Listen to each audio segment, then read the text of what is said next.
Cümlələrin birində düz sözü sifət kimi işlənmişdir. Bu videoda sənə elə bir formül deyəcəm ki, sifətlə zərfi qarışdırmayacaqsın.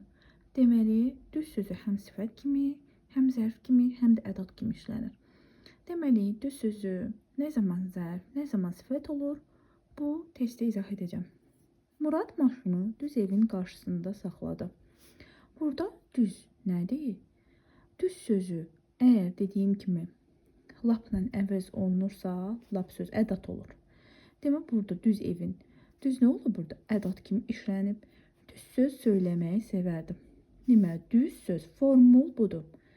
Sifət, isim, yəni əşya gəlirsə özündən sonra, deməli nə olur? Bu sifət olur düz sözü.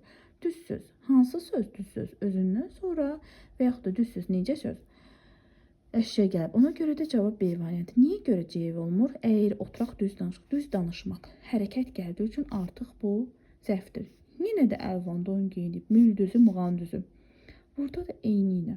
Yəni düz sözü sifət kimi işlənməyib. Stolun üstünə təzə qaplardan düz. Niyə? Feil kimi yəni işlənib, əmr edir.